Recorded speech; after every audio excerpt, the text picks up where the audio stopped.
الحمد لله الحمد لله حمدا يوافي نعمه ويكافئ مزيده سبحانك اللهم لا نحصي ثناء عليك أنت كما أثنيت على نفسك اللهم لك الحمد عدد ما خلقت اللهم لك الحمد ملء ما خلقت اللهم لك الحمد عدد ما في السماوات والأرض وما بينهما اللهم لك الحمد عدد كل شيء اللهم لك الحمد ملء كل شيء وسبحان الله مثل ذلك عباد الله. Quelles sont les autres leçons qu'on va retenir de ce mois de Ramadan? Et ça aussi c'est un devoir pour nous tous. On est aujourd'hui, vous voyez, dans la joie, dans la paix, dans la sérénité.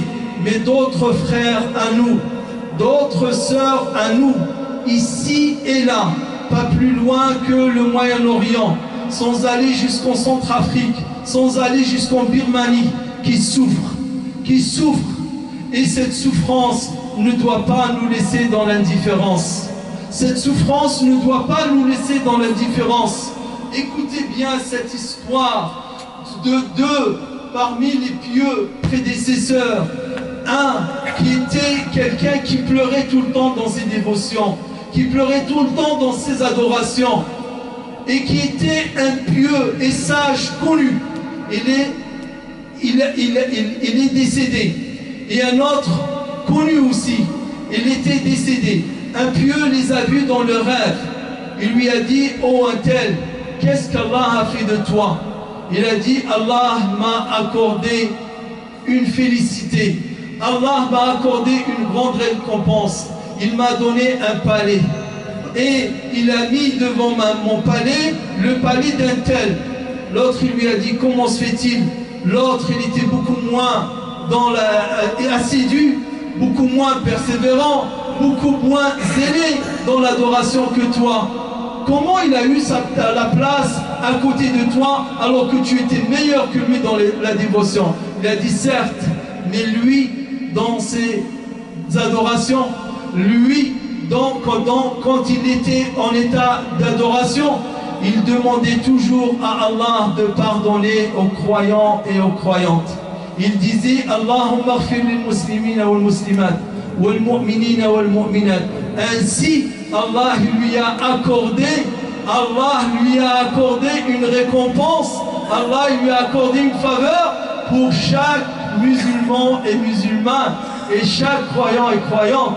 Vous vous imaginez qu'ils sont 1,5 milliard rien que de confession? Tous ces millions, ces centaines de millions, à qui vous demandez pardon, les vivants et les morts, combien vous récoltez de hasanat? Vous récoltez énormément de hasanat, mais surtout et aussi avant tout, c'est qu'ils sont présents dans votre esprit, c'est que vous ne les avez pas oubliés, c'est que vous n'êtes pas indifférents à leur sort. Alors pensons à nos frères en Syrie, pensons à nos frères en Palestine, pensons à nos frères en Centrafrique. Wallahi. Et aujourd'hui, rien n'est caché avec cette technologie de la communication et de l'information. Vous allez sur YouTube, Wallahi, si on avait, heureusement qu'on oublie. Parce que si on ne pouvait pas oublier ce qu'on voit, de ce que font, de ce que subissent et du martyre que subissent nos frères, Wallahi, on ne mangerait jamais, on ne boirait jamais et on ne dormirait jamais. Heureusement qu'on oublie. Quand vous voyez quelqu'un, on lui jette un pneu en flamme autour de son corps, et il brûle dans ce pneu enflammé, et quand il essaye de se défaire, on lui remet, et on pose sur lui encore une palette en bois, de feu sur lui, parce qu'il est musulman, et uniquement parce qu'il est musulman. La haine qui aujourd'hui, vous avez vu ou elle-même. Donc, ibadallah, pensons à ces frères et nous pouvons faire beaucoup de choses pour ces frères, rien que par nos invocations, rien que par nos prières, rien que par nos demandes à Allah, on peut faire beaucoup de choses pour les soulager. Alors la moindre des choses, c'est de ne pas les oublier. Barakallahu fikum. Ibadallah, amrun akhar kadhalika yanbaghi an nufakkira fihi wal hadith dhu shujun wa lan uti. Je disais donc encore une chose. Vous voyez dans quelle situation on fait notre salat, hein? Je ne vais pas faire la victime, comme je ne vous invite pas à faire la victime. si on est coincé et si on est ici à l'étroit et comme des sardines dans une boîte, c'est pour deux raisons. C'est pour deux causes. La première, c'est qu'on n'a pas fait assez d'efforts pour quitter ce lieu et avoir un lieu digne et spacieux qui nous accueille tous dans l'aisance et dans la tranquillité. Donc, barakallahu fikum, chacun est comptable de ses actes, chacun est comptable de ses efforts, chacun est responsable de ce qu'il a fait ou il n'a pas fait, ou ce qu'il est capable de faire et qu'il ne l'a pas fait. Alors chacun a chacun de le faire. Mais il y a une chose, barakallahu fikum, il y a une chose, qu'on ne se voile pas la face, barakallahu fikum, qu'on ne se voile pas la face. Je ne dirais pas que c'est la solution miracle. Je ne dirais pas que c'est la panacée à tous nos maux et à tous nos manquements, ce que je vais vous dire. Mais wallahi, je suis convaincu que c'est une des solutions qui est efficace. C'est votre participation aux élections. Tous ceux, je l'insiste, et je ne suis pas des gens qui tournent le dos, et je ne l'ai jamais fait au texte, le Coran et la sunna du prophète sallallahu alayhi wa sallam. Bien au contraire, cela, quand il n'est pas illicite, quand il n'est pas contraire à l'islam, il nous incite à utiliser les moyens. Et parmi les moyens que nous avons, les élections. Vous vous imaginez un peu, subhanallah, vous vous imaginez un peu quand même, subhanallah, dans cette ville à Tismans, il n'y a que 234 voix. 234 voix qui départagent la gauche de la droite. 234 voix. Combien nous sommes chaque vendredi à faire salat? Combien nous avons été ce matin à faire salat? Nous avons été plus que 1000. Plus que 1000. Beaucoup plus que 1000. Et parmi ces 1000, il y a au moins 70%, je dirais, si ce n'est peut-être exagéré, on n'est pas loin de 50% qui sont à l'âge de voter. Alors inscrivez-vous sur les listes électorales. Votez et votez et votez encore, mais pas n'importe quoi, mais pas n'importe comment, mais ça vous donne vos droits. Ça vous donne vos droits. Ce n'est pas une panacée, ce n'est pas une solution miracle, mais c'est une des solutions. Tous les maires de toute la France, de toutes les villes, si les musulmans votaient dans les villes où ils habitent, ils n'auront aucun refus. Pour leurs droits, bien sûr. Aujourd'hui même, nos droits nous sont, je dirais, interdits. Nous sont refusés. Dernier mot, et c'est la sunna du prophète sallallahu alayhi wa sallam. Et réservé le prophète sallallahu alayhi wa sallam à la fin de son prêche un mot réservé aux femmes. C'était la sunna, vous lisez tous les livres de la tradition prophétique, vous trouvez que le prophète sallallahu alayhi wa sallam réservait une partie de son prêche à la femme. Que dis-je? Que puis-je dire? Que puis-je dire pour la femme en France?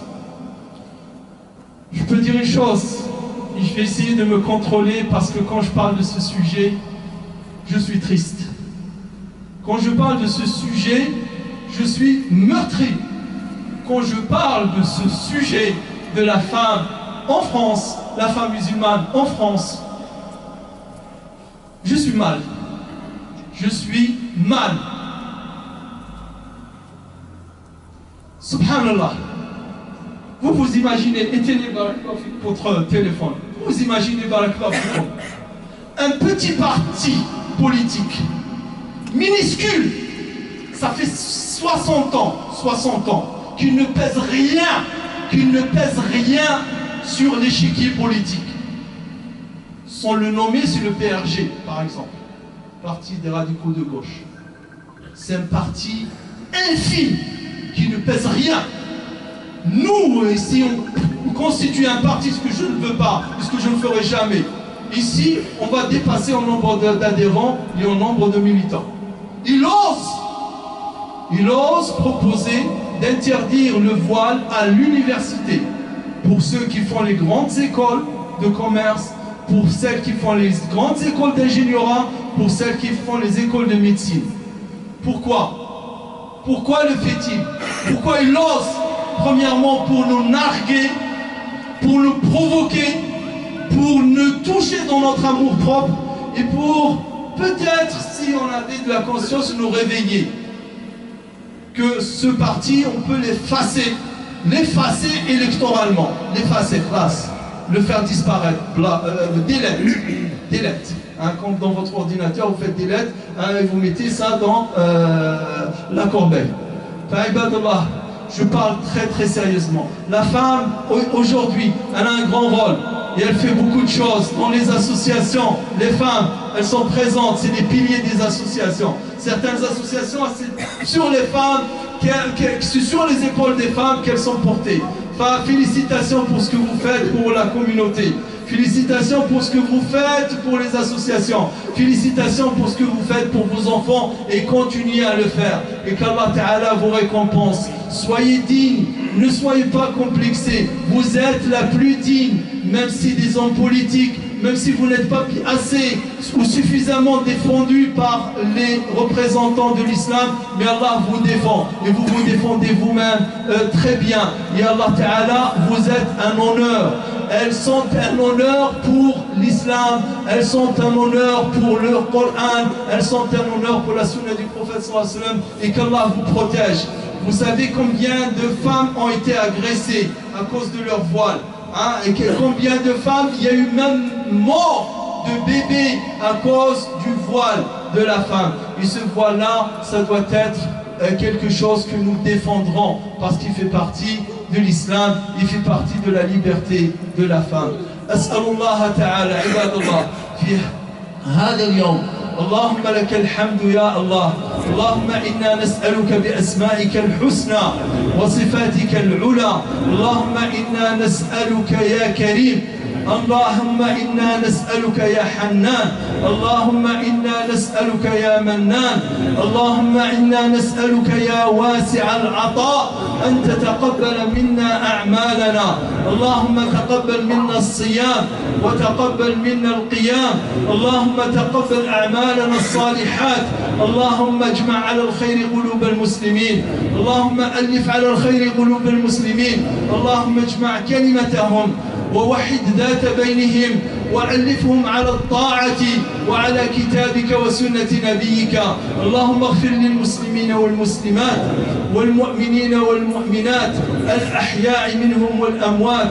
اللهم لا تدع لنا في مقامنا هذا ذنبا إلا غفرته، ولا دينا إلا قضيته، ولا مريضا إلا شفيته، ولا مبتلا إلا عافيته، ولا مهموما إلا فرجت همه، ولا غريبا إلا رددته إلى أهله سالما غانما.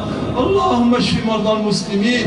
اللهم اشف مرضى المسلمين وعاف الأصحاء منهم. اللهم يا الله وفقنا ووفق المسلمين جميعا للعمل الصالح لبناء هذا المسجد. اللهم اهدنا، اللهم اهدنا، اللهم اهدنا، اللهم سددنا، اللهم سددنا، اللهم سددنا.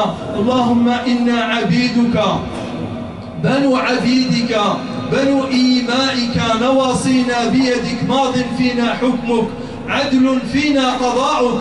نسألك اللهم بكل اسم هو لك سميت به نفسك أو أنزلته في كتابك أو علمته أحدا من خلقك أو أنزلته في كتابك أو استأثرت به في علم الغيب عندك أن تجعل القرآن العظيم ربيع قلوبنا ونور صدورنا وجلاء همومنا وذهاب همومنا وغمومنا. عباد الله، أوصيكم ونفسي بتقوى الله وأحثكم على طاعته. ومرة ثانية لا تذهبوا حتى تهنئوا بعضكم بعضا. تقبل الله منا ومنكم. Je disais, ne quittez pas ces lieux avant d'avoir souhaité la bonne Eid pour le plus de monde, en juste serrant la main, hein, pour gagner du temps. Et c'est la meilleure de ce qu'il y a à faire, serrer la main et de dire taqabbal Allahu minna wa min, fataqabbal Allahu minna wa minkum wa kullu 'amin wa antum bi khair. Amin. Walhamdulillahi rabbil alamin.